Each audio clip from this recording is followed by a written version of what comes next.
स्वागत है। आज हम जेफ केलर की किताब एटीट्यूड इज एवरीथिंग के एक हिंदी सारांश पर बात कर रहे हैं जी।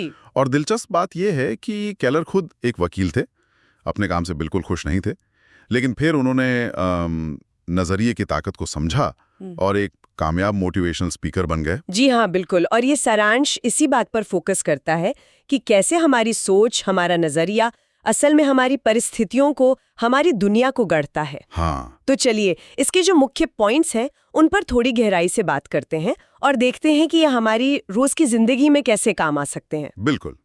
तो सबसे पहले ये मानसिक खिड़की वाला जो आइडिया है उसे समझते हैं। हाँ मतलब हमारा मन एक खिड़की की तरह है जिससे हम दुनिया को देखते हैं। जी। बचपन में तो ये एकदम साफ होती है, क्रिस्टल क्लियर, है ना?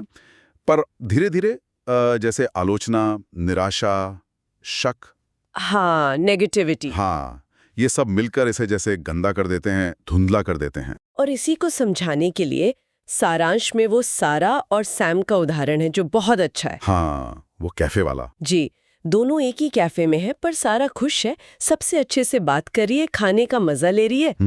दूसरी तरफ सैम है जो जरा सी सर्विस में कमी हुई नहीं कि भड़क गया, चिड़चिड़ा हो गया। हाँ, और नतीजा दोनों का अनुभव बिल्कुल अलग, और ये फर्क सिर्फ उनके नजरिए का है। सही बात है। मतलब सकारात्मक लोग समाधान खोजते हैं बिल्कुल। और नकारात्मक वाले बस समस्याएं ही गिनते रह जाते हैं। जी, वो प्रॉब्लम पर ही अटके रहते हैं। ये बात मुझे अर्ल नाइटिंगेल की उस कथन की याद दिलाती है, हम जैसा सोचते हैं वैसे बन जाते हैं। हाँ, बहुत मशहूर है ये।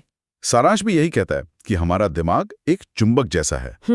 एक मानव चुंबक। हाँ, मतलब जो हम सोचते हैं, चाहे अच्छा या बुरा, वैसी ही चीजों को, लोगों को, मौकों को अपनी तरफ खींचते हैं। जी, मतलब अगर कोई लगातार अपनी सफलता के बारे में सोचता है तो उसका दिमाग अनजाने में ही उन मौकों को पहचानने लगता है जो उसे वहां तक ले जाएं। लेकिन इसमें एक चेतावनी भी है ना? जी हाँ, बहुत जरूरी। सारांश कहता है कि नकारात्मक वाक्यों से बचना चाहिए।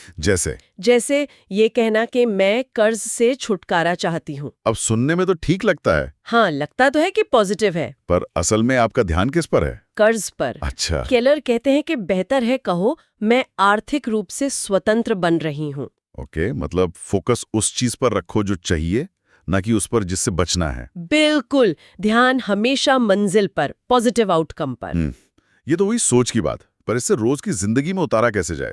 मतलब सिर्फ सोचने से तो हाँ, एक्शन भी चाहिए। हाँ, तो सारांश कुछ प्रैक्टिकल कदम बताता है। हाँ, पहला कदम बड़ा मजेदार है कि जब भी कोई पूछे कैसे हैं आप, तो जवाब हमेशा पूरे जोश से सकारात्मक देना है। हाँ, जैसे जबरदस्त या बहुत बढ़िया। हाँ, ये छोटी सी बात लगती है, पर ये धीरे धीरे आपके मूड को और शायद दूसरों के आपको देखने के नजरिए को भी बदल सकती है। बिल्कुल। और दूसरा कदम है शिकायतें बंद करना। उफ, ये मुश्किल है थोड़ा। हाँ, पर जरूरी है। सारांश कहता है कि जो लोग हमेशा शिकायतें करते रहते हैं उनसे लोग कतराने लगते हैं। बात तो सही है। इसके बजाय जब आप समाधान पर फोकस करते हैं तो लोग आपकी तरफ खींचते हैं। हाँ, और तीसरा है शब्दों का सही चुनाव। बहुत पावरफुल है ये। जैसे चाहता हूं की जगह चुनता हूं इस्तेमाल करना। अच्छा, कैसे? जैसे ये नहीं कि मैं वजन कम करना चाहता हूं, बल्कि मैं सेहतमंद खाना चुनता हूं। इसमें एक संकल्प दिखता है, सिर्फ इच्छा नहीं। हाँ, ये ज्यादा एक्टिव लगता है। और इसी तरह समस्या की जगह अवसर या चुनौती जैसे शब्दों का इस्तेमाल, ये फ्रेम ही बदल देता है पूरा। हाँ, ये शब्दों का खेल वाकई सोच बदल सकता है। और चौथा था विजुअलाइजेशन, डालकर अपने लक्ष्यों को मन में देखना, बिल्कुल साफ साफ, जैसे वो हो चुका है। हाँ, जैसे वो हकीकत बन चुका है, उसे महसूस करना। ये हमारे सबकॉन्शियस माइंड पर काम करता है, उसे उन लक्ष्यों की तरफ बढ़ने के लिए तैयार करता है। सही है। तो ये सारे कदम सोचने को एक्शन में बदलने के तरीके हैं। जी, ये सिर्फ थ्योरी नहीं, प्रैक्टिकल टूल्स है। हालांकि इन्हें लगातार करना पड़ता है, वही असली चैलेंज है। तो कुल मिलाकर इस पूरी बातचीत का, इस सारांश का निचोड़ क्या है? मेरे ख्याल से यही कि नजरिया ही सब कुछ है।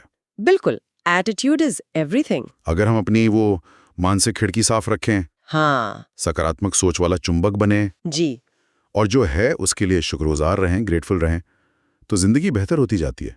जेफ केलर का संदेश बहुत सीधा और शक्तिशाली है। हमारी खुशी, हमारी सफलता वो बाहरी चीजों पर उतनी निर्भर नहीं करती जितनी हमारे अंदरूनी रवैये पर, हमारी मानसिक मजबूती पर करती है। सही। जिंदगी का रास्ता हमारे नजरिए से ही शुरू होता है और अच्छी बात यह है कि ये नजरिया चुनना हमारे हाथ में है। हम चुन सकते हैं कि हम सिचुएशन को कैसे देखें। बिल्कुल। तो आज की इस चर्चा से यही बात सामने आती है कि हमारा नजरिया सच में हमारी हकीकत को बना सकता है और इसे बदलने की चाबी हमारे अपने पास है। और जाते जाते बस एक सवाल छोड़ जाती हूँ सबके सोचने के लिए। हाँ, जरूर। अगर आज आप अपनी जिंदगी की किसी सिर्फ एक छोटी सी चीज के लिए अपना नजरिया बदलने का फैसला करें, तो वो पहली चीज क्या होगी? और जरा सोचिए, सिर्फ उस